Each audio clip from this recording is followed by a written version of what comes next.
Hello and welcome to News Across Nigeria. I'm Olumide Macaulay. On today's program,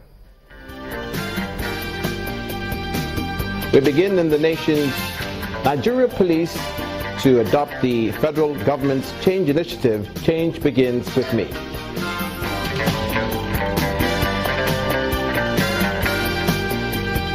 Senator Sani Yerima says lawmakers may reconsider special status bill proposed for Lagos State.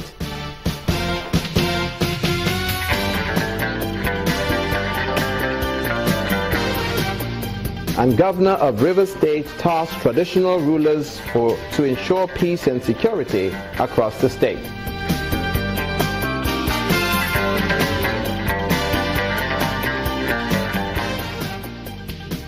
Thank you so much for joining us, and we start in the nation's capital, where the presidency has said it will not dispute the refusal of lawmakers at the Senate to approve President Muhammadu Buhari's plan to borrow $29.9 billion.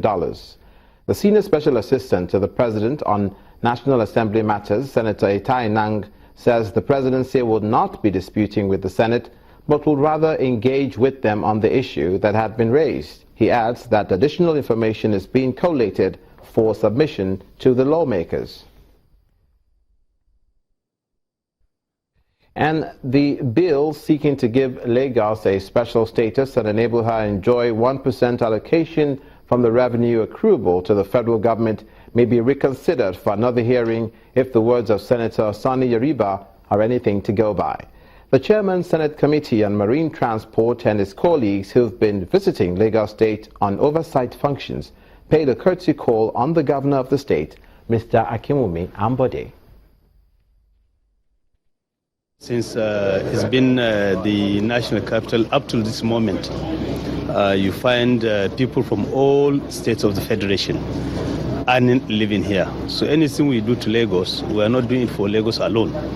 I will call it a mini Nigeria. So inshallah, we are going to look at it, and because you see, bills and motions and things that are taken up at National Assembly are not only taken up once. They can continue to be represented until such a time when the senators believe that it's time for them to do it. And I believe it is now time for us to reconsider that bill. Things that happen in the Senate and National Assembly in general are determined by so many factors. But I'm assuring you that with the appeal by Lagos State Governor, things will be different when we get there. And in the north-central region of the country, the Inspector General of Police, Mr. Ibrahim Idris, says the police is set to work with the Ministry of Information to enforce the Change Begins With Me initiative. During a meeting with the Minister of Information in Abuja, he identifies the force's nationwide spread as an instrument required to help achieve the objectives of the campaign. This meeting between the Minister of Information and Culture, Alhaji Lai Mohammed, and the Inspector General of Police and top management of the Nigeria Police Force is centered around the achievement of the Change Begins With Me initiative recently launched by the federal government. Thank you. Alhaji Mohammed is here to seek collaboration with the Nigerian police towards the enforcement of the initiative in all parts of the country. A task the Inspector General of Police urges police officers to take up with commitment and loyalty as major stakeholders in enforcing discipline in the society. We have decided at the top management to invite the minister to press this message in the top echelon of the Nigerian Police Force, because we believe that the Nigerian Police Force is occupying a very critical stage in the life of this country. We want him to send us this message, have some few messages for us, so that all of us will now key into the current direction of this administration, which is the change mantra which has been spreading all over the country. But the foremost task, the Minister of Information says, lies with Nigerians, who he urges to partake in this national orientation campaign by practicing the change they want to see in the society.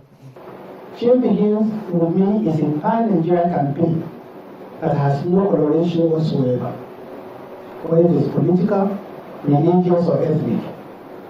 It is in campaign for all Nigerians with the sole objective of achieving a paradigm shift in the way we do things. President Muhammadu Buhari launched the Change Begins With Me initiative on the 8th of September 2016 with the objective of promoting patriotism in Nigerians, a boost many say Nigeria needs, especially now. Also in the Federal Capital Territory, the Nigerian Army is taking steps to eradicate ghost pensioners in the military, as well as ensure improved welfare for war veterans and other war heroes. The Minister of Defense, Mansur Dan Ali, who launched the Military Pension Retiree Identification Card in Abuja, says the introduction of the cards will ease verification of retirees, eliminate ghost workers, and serve as a debit card to access pension accounts.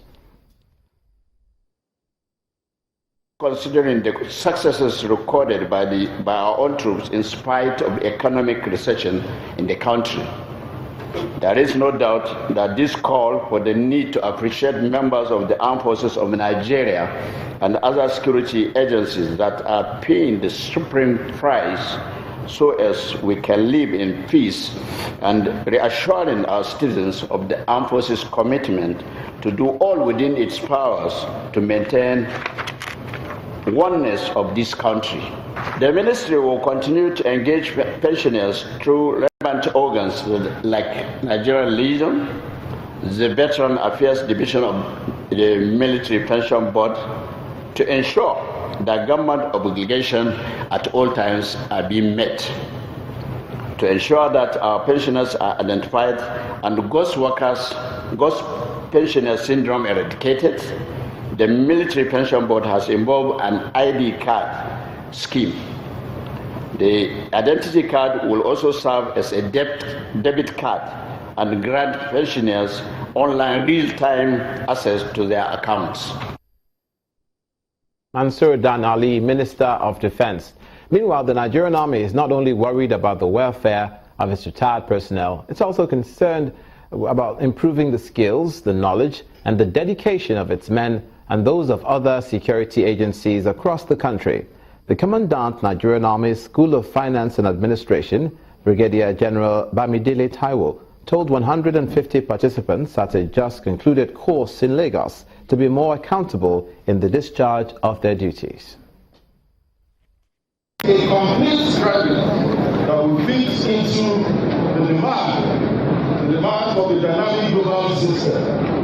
I believe that our graduates have acquired these necessary skills and capabilities that will make them excel wherever they may find themselves. So you graduates, I implore you to always present yourselves as good ambassadors of this noble institution and project our image positively wherever you are deployed. Be passionate about your work and never lose the task for knowledge through education and experience. Remember to always seek knowledge so that we can remain relevant and keep pace with the times. And now to the education sector. And the Federal Executive Council has approved the establishment of 8 new universities in Nigeria. Briefing State House correspondents after the council meeting, the Minister of State for Education, Professor Anthony Anwuka, enumerated the universities to include Anchor University, Ayobo, Lagos, owned by the Deeper Christian Life Ministry, Arthur Jarvis University, Akubio Cross River, run by the Clitter House Nigeria Limited, and Clifford University, Abia, to be run by the Seventh-day Adventist Church. Others include Coal City University, Enugu, owned by the African Thinkers Community of Inquiry, College of Education, Enugu, and Crown Hill University, and the Enyekoro Kwara by the Modern Morgi and Sons Limited. The council also approved the completion of the renovation work at the Port Harcourt International Airport in Rivers State. Now, the Minister of State for Aviation, Senator Hadi Sirika, says the airport is important to Nigeria's economy and therefore cannot be allowed to remain in its present condition. You're watching news across Nigeria. Coming up, Governor Tanko Amakura of Nasarawa State speaks on security. Don't go away.